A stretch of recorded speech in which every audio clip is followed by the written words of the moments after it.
بسم الله الرحمن الرحيم. السلام عليكم ورحمة الله وبركاته.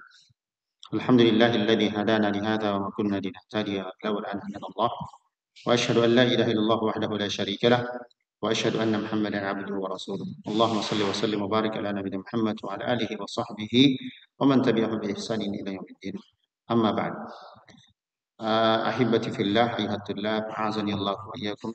هذا هو لقاؤنا الثاني di darsina at-tarikh atau sirah wa at-thaqafah al-islamiyah, pelajaran SKI.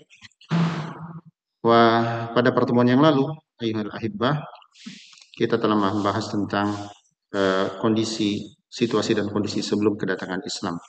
Di mana kita lihat dari sisi apa kemarin? Nah, dari letak geografis di mana ya posisi negara kita atau Nusantara secara umum berada di garis khatulistiwa, dan ini merupakan jalur ya perdagangan ya yang nanti erat kaitannya tentang bagaimana masuknya Islam di negara kita. Kemudian juga kita telah membicarakan tentang keyakinan. Ya, kita tahu bahwasanya masyarakat Indonesia ya di situ ada musyrikun sebelumnya. Sebelum datang mereka kita tahu bahwasanya dinamisme, animisme dan seterusnya. Kemudian juga adanya agama sebelumnya, Hindu, Buddha dan seterusnya yang di situ mengenal strata-strata. Ya, kemudian datang Islam ya yang menghapus atau berbeda ya antara sistem tentunya keyakinan yang ada di keyakinan musyrikin tersebut dan juga Hindu, Buddha.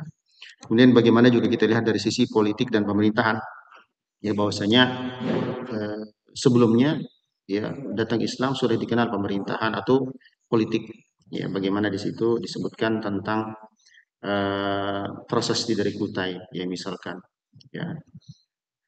Nah, kemudian yang keempat bagaimana dilihat di situ tentang perekonomian dan perindustrian sudah kita sebutkan ya bahwasanya masyarakat Indonesia ya dari sisi perekonomian ya yang dimana mereka berjual beli, mungkin dulu kita kenal sistem barter ya yang menukar, belum ada mata uang tapi barter, menukar suatu barang dengan barang lainnya ya.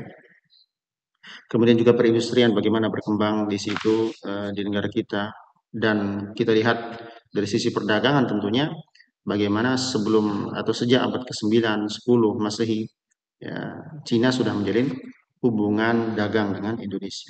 Ya, juga misalkan wilayah-wilayah dari Champa itu sekarang Kamboja ya. Kemudian Khmer ya, Thailand, Burma, Sri Lanka dan India ini sudah melakukan hubungan dagang misalkan dengan Majapahit yang dulu namanya ada kerajaan Majapahit yang besar. Kemudian juga telah kita bicarakan tentang bagaimana keadaan negara kita dari sisi sastra dan kesusastraan. Sudah kita sebutkan bahwasanya ya pada masa Mataram Hindu ya misalkan kitab Mahabharata, Ramayana ya telah digubah itu dirubah ya ke dalam bahasa Jawa kuno di awal abad ke-10 ya. Baik. Kemudian sekarang kita masuk pertemuan berikut ini adalah tentang bagaimana jalur masuknya Islam di Indonesia. Akan kita sebutkan beberapa teori tentang masuknya Islam ya dalam atau kepada negara kita. Di sini ada 4 teori. Ya, yang pertama teori India ya. Yang kedua adalah teori Arab ya. Yang ketiga adalah teori Persia dan yang keempat adalah teori Cina. Kita akan bahas masing-masing dari teori ini yang menyebutkan bahwasanya Islam masuk dari India atau dari Arab atau dari Persia atau dari Cina. Yang pertama adalah teori India. Ya, teori ini dikemukakan oleh Pigeonapple, ya, dibaca Pigeonapple, kemudian juga oleh Mukweté, ya, Fatimi dan Snok Hurgronje. Kita tahu Snok Hurgronje ini adalah seorang orientalis yang pura-pura masuk Islam. Ya, lalu kemudian ya, sampai meyakinkan ulama-ulama atau penduduk Aceh secara umum sehingga dia bisa ternyata dia adalah seorang orientalis pura-pura masuk Islam ya bukan orang Islam. Nah, ini teori dari India. Apa yang mereka sebutkan ya mereka mengupakan bahwa Islam masuk ke bumi Nusantara melalui daerah Gujarat atau Malabar ya, semua Gujarat dan Malabar ini di India pada abad ke-7 Hijriah atau 13 Masehi ya sudah ada. Ya. Kemudian juga Mokote melihat hubungan Gujarat dengan Indonesia melalui batu nisan ya. Jadi Mokote melihat batu nisan dari Raja Malik As-Saleh dan Raja Samudra Pasai yang bertuliskan angka 686 abad ke-7 Hijriah atau tahun 1297 Masehi. Nisan ini berasal dari Gujarat India ya, bentuknya pahatannya ini dari Gujarat India, walaupun nanti ada yang menyebutkan ini nisan ini dari apa namanya Persia ya.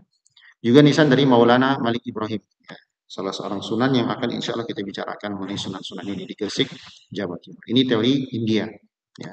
Kemudian berikutnya adalah teori Arab ya, bahwasanya Islam itu datang ke Indonesia dari Arab ya. Ini dikemukakan oleh Sir Thomas Arnold dan Profesor Hamka atau yang kita kenal dengan Buya Hamka ya. Mereka berdua berpendapat bahwa Islam masuk ke Indonesia sejak awal ya abad Hijriah atau abad ke-7 dan 8 Masehi. Nah, hipotesis Thomas, nah, apa kesimpulan yang berdasarkan yang disebutkan oleh Sir Thomas Arnold ini adalah jalur perdagangan yang ramai dan bersifat internasional. Ya, mulai Selat Malaka ya yang berhubungan. Selat Malaka kita tahu di sana di eh, barat ya dekat Aceh, antara Aceh dan Malaysia itu namanya Selat Malaka yang menghubungkan dinasti Tang di Cina yaitu wilayah Asia Timur dan Sriwijaya di Asia Tenggara ya Palembang dan Bani Umayyah di Asia Barat. Ini hipotesa yang dilakukan oleh Thomas. Kemudian juga disebutkan oleh Pak Azzumardi Azra, ya, seorang sejarawan, mengatakan bahwa Islam datang ke Indonesia pada abad ke-7, namun baru dianut terbatas oleh para pedagang Arab yang datang ke Indonesia.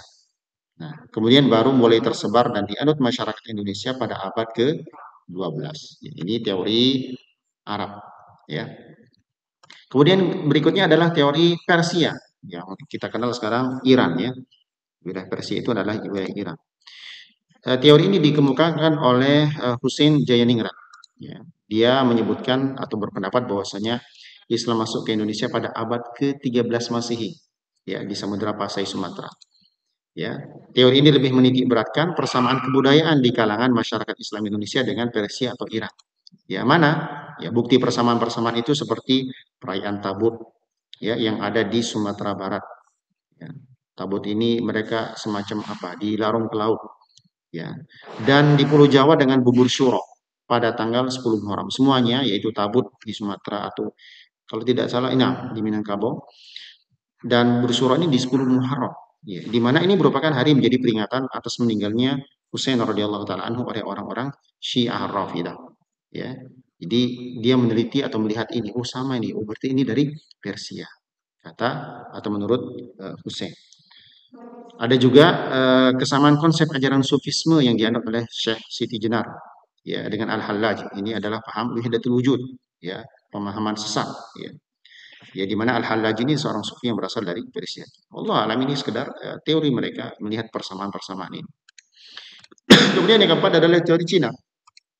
Ya, teori ini menyatakan bahwa Islam datang ke Indonesia, Jawa dan Sumatera berasal dari perantau-perantau yang berasal dari Cina, di mana mereka telah berhubungan dengan masyarakat Indonesia jauh sebelum Islam dikenal di Indonesia. Ya, jadi karena Islam telah masuk ke Cina sejak abad ke-7, ya jadi awal-awal. Ya, juga menurut Sumanto Al-Qurtubi dalam bukunya Arus Cina Islam Jawa menyatakan menurut apa ini salah ketik, menurut kronik. Kronik itu adalah sumber luar negeri ya, kronik. Pada masa dinasti Tang di tahun 618 dan 960 Masehi, kurang ditulis Masehi. Di daerah Canton, Zhangzhou, Guangzhou dan pesisir Cina bagian selatan telah terdapat sejumlah pemukiman Islam. Ya, bahkan menurut sejumlah sumber lokal yang berbentuk babat dan hikayat ya ini tutup kurung lupa ditulis bahwa raja Islam pertama di Jawa yaitu Raden Fatah dari Bintoro Demak merupakan keturunan Cina di mana ibunya berasal dari Champa. Champa itu Cina Selatan, sekarang masuk wilayah Kamboja. Nah, juga berdasarkan sejarah Banten dan Hikayat Hasanuddin, nama dan gelar Raja Demak beserta leluhurnya ditulis dengan menggunakan istilah Cina seperti Cek Kopo, Jin Bun, Cek Bancung, Cunceh, dan Cucu. Ini adalah istilah-istilah Cina yang ternyata ini sudah dikenal sejak dulu, ya, misalkan di Demak yang tadi disebutkan. Jadi ini teori dari Cina. Nah, bukti lainnya adalah masjid-masjid yang bernilai arsitektur Tiongkok Cina, terutama di Pulau Jawa. Kita lihat kalau misalkan kalian pernah ya, ke Masjid Demak atau masjid-masjid di pesisir kuno, itu arsitektur Cinanya kelihatan. Ya, ini menunjukkan bahwasanya Islam salah satunya atau teori ini menyebutkan bahwasanya dibawa oleh orang-orang Cina. Allah ya. Nah, kesimpulan semua itu adalah seluruh teori-teori ini memiliki kelebihan dan kekurangan dan tidak ada kebenaran mutlak dari landasan teori-teori tersebut. Ya.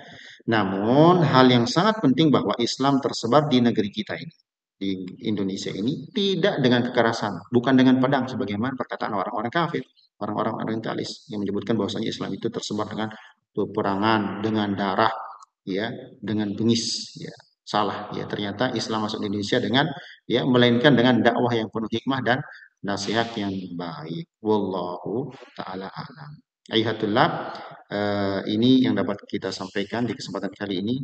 Tugas antum adalah eh, sebutkan, ya, atau nanti insya Allah Ustaz akan kirim tugas melalui WA insya Allah, ya, melalui wali-wali kelas antum semua. Ini yang dapat Ustaz sampaikan di kesempatan kali ini, semoga berfaedah dan bermanfaat. Wassallallahu ala nabiyina Muhammadin wa ala alihi wa sahbihi wasallam. Wassalamualaikum warahmatullahi wabarakatuh.